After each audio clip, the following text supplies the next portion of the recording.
Hello and welcome to my painting video. In this video I will be painting a Death Guard Plague Marine. It's no coincidence that I call myself the Putrid Painter, as I'm a big fan of all things Nurgle.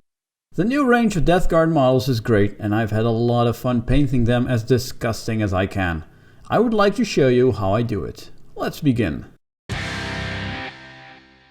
It will come at no surprise that this model has been base coated with the Death Guard green color.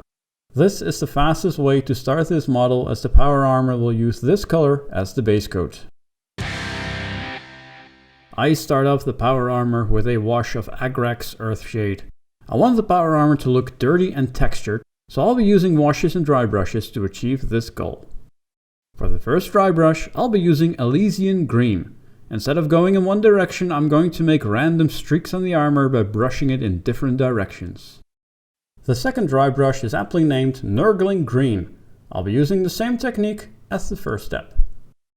A trick to make the armor look dirtier is to use a wash with a different color tone.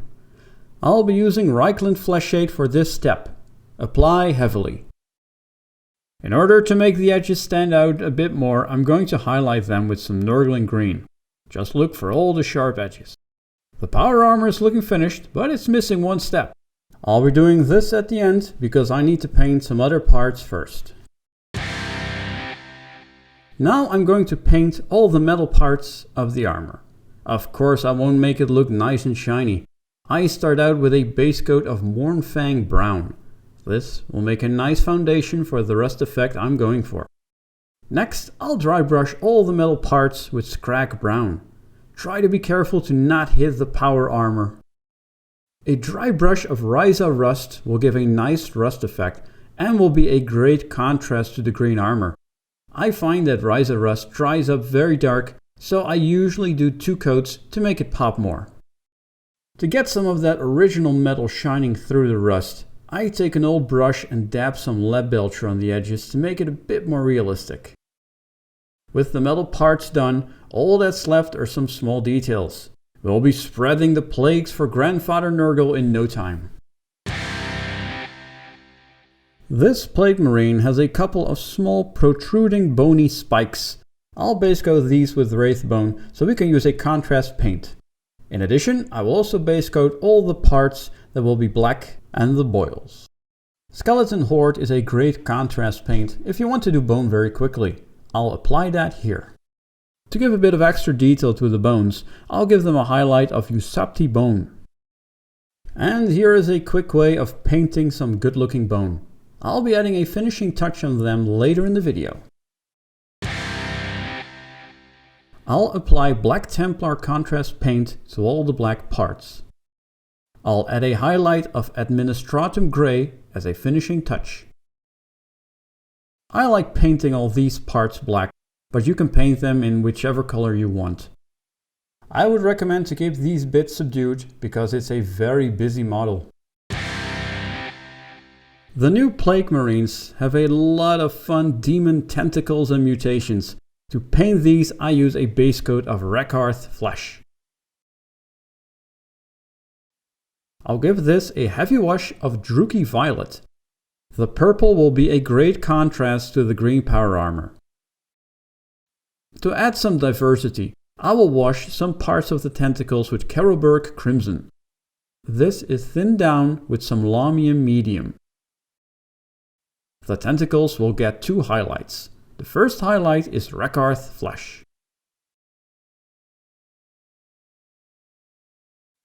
The second highlight is Pallid Wych Flesh.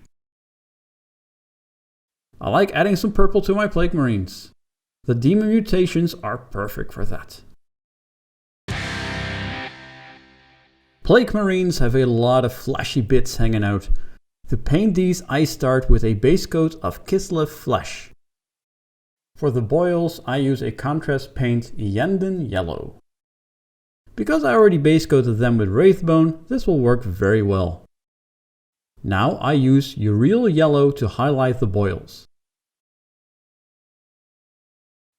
Shading flashy bits is easy if I use some Reikland Fleshshade. Apply heavily. Next, I'll give the flashy bits 2 highlights. The first highlight will be Kislev Flesh and I will use thick lines. The second highlight is Ushabti Bone. For this I use thinner lines. I will finish the boils with a small highlight of white scar. For the inside of the fleshy tubes, I use some blood for the blood god to give it some shading.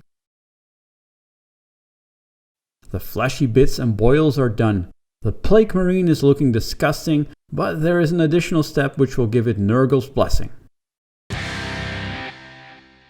The lenses will be base coated with Mephiston Red. Now I will make a highlight using Troll Slayer Orange. Lastly, a dot of white scar will finish the lenses.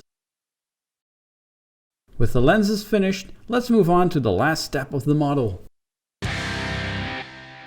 As a finishing touch, I am going to apply Nurgle's Rot to pretty much the entire model. The green armor, the flesh and the tentacles. Nurgle's Rot will give a dirty green glossy coat to everything and will make the Plague Marine seem extra filthy. To add some texture to the base, I'll be using Armageddon Dunes. Try not to hit the model and give it plenty of time to dry. Next, I'll use the contrast paint Wyldwood to give it some shading. Try to catch pooling with your brush, that way it'll dry faster. Give the base a dry brush of Skrag Brown to bring out some details. The rim will be painted with Rhinox Hide. And here we have a new member of the Death Guard, ready to serve the will of Grandfather Nurgle. These are one of my favorite models, and I've painted more of these than I'll probably ever need. Spread the joy of Nurgle, and thanks for watching.